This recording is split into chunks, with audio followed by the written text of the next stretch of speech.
शिल्पी की अद्भुत मांग। विजयनगर के महाराज कृष्णदेव हर बार तेनालीराम की सूझबूझ से दंग रह जाते थे। इस बार भी तेनालीराम ने महाराज को हैरान कर दिया। दरअसल एक बार महाराज कृष्णदेव पड़ोस के राज्य पर जीत हासिल करके विजयनगर लौटे और उन्होंने उत्सव मनाने की घोषणा कर दी। पूरे नगर को ऐसे सजाया गया जैसे कोई बड़ा त्योहार हो। अपनी इस जीत को यादगार बनाने के लिए महाराज कृष्णदेव के मन में विचार आया कि क्यों न नगर में विजय स्तंभ बनवाया जाए। स्तंभ बनाने के लिए महाराज ने राज्य के सबसे हुनरमंद शिल्पकार को तुरंत बुलवाया और उसे काम सौंप दिया। महाराज के आदेशानुसार शिल्पी भी अपने काम में जुट गया और कई हफ्तों तक दिन रात एक करके उसने विजय स्तंभ का काम पूरा किया। जैसे ही विजय स्तंभ बनकर तैयार हुआ तो महाराज समेत दरबारी व नगरवासी शिल्पकार की कला को देखकर उसके कायल हो गए। शिल्पी की कारीगरी से प्रसन्न होकर महाराज ने उसे दरबार में बुलाया और इनाम मांगने को कहा। उनकी बात सुनकर शिल्पकार ने कहा, हे महाराज, आपको मेरा काम पसंद आया, मेरे लिए यही सबसे बड़ा इनाम है। आप बस अपनी कृपा मुझ पर बनाए रखिएगा। शिल्पकार का जवाब सुनकर महाराज को खुशी हुई, लेकिन उन्होंने जिद पकड़ ली कि वह शिल्पी को कोई न कोई इनाम जरूर देंगे। महाराज ने शिल्पी को कहा कि उसे कोई न कोई इनाम मांगना ही होगा। महाराज की इच्छा को जानने के बाद दरबार में मौजूद अन्य दरबारी शिल्पकार से कहने लगे कि महाराज खुले मन से तुम्हें कुछ देना चाह रहे हैं, तुम जल्दी से मांग लो।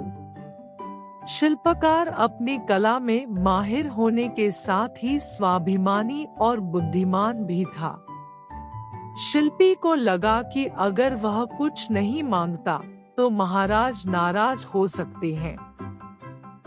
अगर वह कुछ लेता है तो वह उसके स्वाभिमान और उसूलों के खिलाफ होगा। ऐसे में कुछ देर सोचने के बाद शिल्पकार ने साथ लाए अपने औजारों का झोला खाली किया और खाली झोले को महाराज की तरफ बढ़ाते हुए कहा कि इनाम स्वरूप इस झोले को दुनिया की सबसे बहुमूल्य वस्तु भर दीजिए। शिल्पी की बात सुनकर महाराज सोच में पड़ गए कि ऐसी कौन सी वस्तु है जो सबसे बहुमूल्य है। काफी देर तक सोचने के बाद महाराज ने दरबार में मौजूद राजपुरोहित व सेनापति समेत अन्य दरबारियों से इसका जवाब मांगा। घंटों सोचने के बाद भी शिल्पी को क्या दिया जाए, इसका उत्तर किसी को समझ नहीं आया। किसी से भी संतोषजनक जवाब न मिलने पर महाराज झल्ला गए और शिल्पी से कहने लगे कि इस दुनिया में हीरे जवाहरात से बढ़कर और क्या कीमती हो सकता है। चलो, मैं तुम्हारा ये झोला उसी से भर देता हूँ। महाराज की बात सुनकर शिल्पी ने इनकार में सिर हिलाते हुए कहा, नहीं महाराज, हीरे जवाहरात इस दुनिया में सबसे कीमती नहीं है, मैं वो कैसे ले सकता हूँ। संयोगवश उस दिन तेनालीराम दरबार में मौजूद नहीं थे। किसी से भी समस्या का समाधान न मिलने पर महाराज ने तुरंत तेनालीराम को बुलाने का आदेश दिया। महाराज का संदेश मिलते ही तेनालीराम तुरंत दरबार की ओर निकल पड़े। रास्ते में ही सेवक ने तेनालीराम को महाराज की चिंता का कारण बता दिया। दरबार पहुंचते ही तेनालीराम ने सबसे पहले महाराज को प्रणाम किया और फिर सभा में मौजूद अन्य लोगों का अभिवादन किया। महाराज की व्याकुलता को देखते हुए तेनालीराम ने सभा में ऊंची आवाज में कहा, जिसे भी सभा में दुनिया की सबसे बहुमूल्य वस्तु चाहिए वह सामने आए। तेनालीराम की बात सुनकर शिल्पी आगे आया और अपना खाली झोला तेनालीराम की ओर बढ़ा दिया। शिल्पकार से झोला लेकर तेनालीराम ने उसके मुंह को खोला और हवा में 3 से 4 बार ऊपर नीचे हिलाकर थैले के मुंह को बांध दिया। इसके बाद तेनालीराम ने झोला शिल्पी की ओर बढ़ाते हुए कहा कि अब आप यह झोला ले सकते हैं, क्योंकि मैंने इसमें दुनिया की सबसे कीमती वस्तु भर दी है।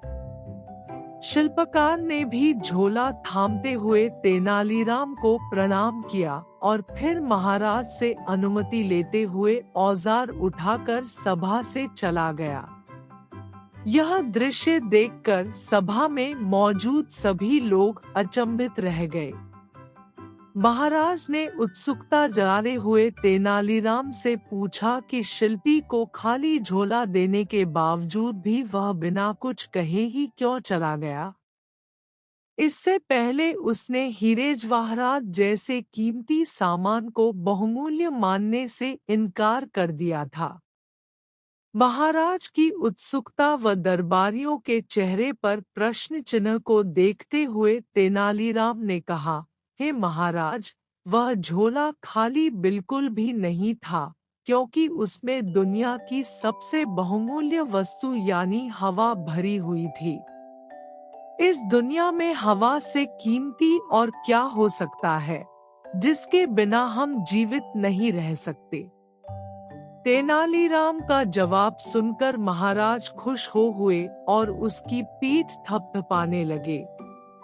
तेनालीराम की बुद्धिमत्ता से प्रसन्न होकर महाराज ने उसे इनाम स्वरूप अपने गले से एक कीमती मोतियों की माला निकालकर पहना दी।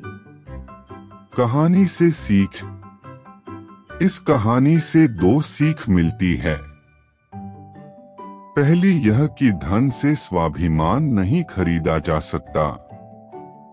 दूसरी यह कि दुनिया में सबसे कीमती हवा है, जिसका मूल्य कोई नहीं चुका सकता। हमें यह मुफ्त मिलती है, इसलिए हम इससे कीमती दौलत को समझ लेते हैं।